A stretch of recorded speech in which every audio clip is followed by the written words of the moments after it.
Hey guys, it's Lee and welcome back to the channel. And today we're going to be diving into the world of photography lenses, and specifically we're going to be talking about the best must-have camera lens for beginner photographers. But today I'm going to go a step further and not just tell you what that best lens is, but I'm also going to give you 3 reasons why you will actually want to grab this lens for yourself. So make sure you hang around until the very end of this video.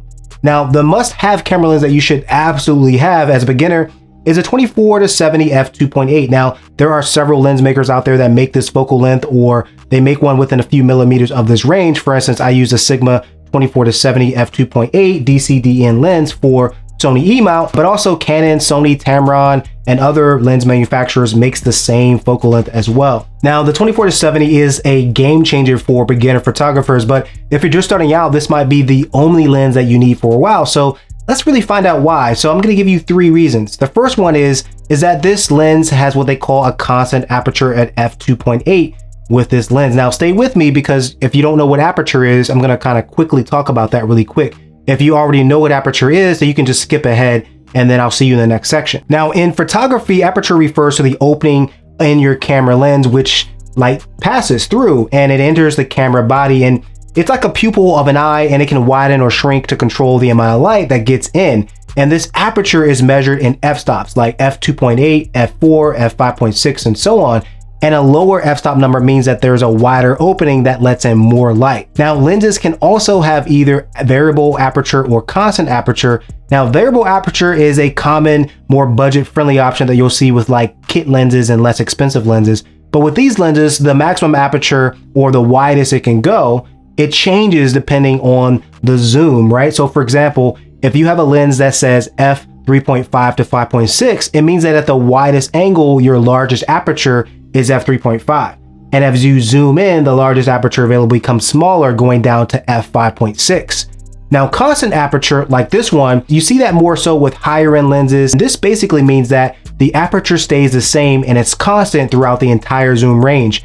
And so for instance, this lens, the f2.8, whether you're zoomed all the way in or all the way out, the aperture stays the same throughout the entire focal length. Now, constant aperture lenses are particularly useful because they provide consistency, right?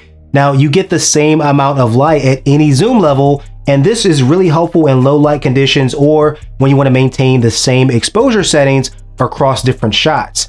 And then also, when it comes down to depth of field, you get a constant wide aperture like f2.8, which also gives you the ability to create a nice shallow depth of field and get that nice blurry background effect as well. Reason number 2 is versatility. Now, this lens is often referred to as the workhorse of lenses because of the range, the 24-70 range. It's really great for a range of scenarios like landscapes, portraits, weddings, street photography, you name it, this lens has it covered. And so for me, I primarily shoot weddings and portraits, and so I really love the versatility of this focal length. I'm able to get full body shots, zoom in for close-ups, and then I can back out for some mid-range shots, and then all the while, of course, getting some really nice bokeh. And so, by the way, leave me a comment below and let me know what kind of photography that you actually plan on starting out with as a beginner photographer, or if you've already figured that out, the type of photography that you actually enjoy the most. Now, at 24 millimeters, this is a wide angle lens, which is great for, landscapes, architecture, and things like that. And then zooming in is going to be great for portraits.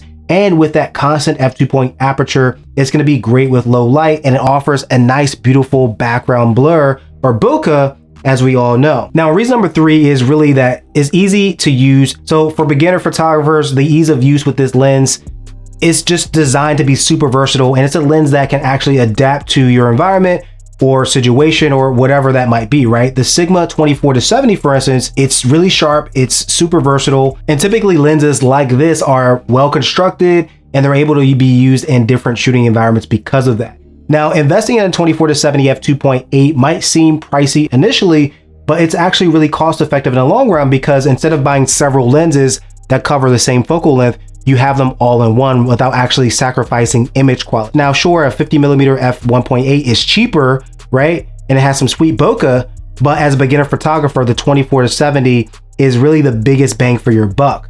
But really, to sum up everything that I'm saying, the 24-70 f2.8, it's a versatile, beginner-friendly lens that is going to be great for beginner photographers. And it's a lens that can grow with you as you develop your photography skills. Now, if you found this video to be helpful, give me a like. And also, if you haven't subscribed already, hit the subscribe button for more videos related to photography and photography gear and things like that. Thanks for watching this video, and I'll see you in the next one.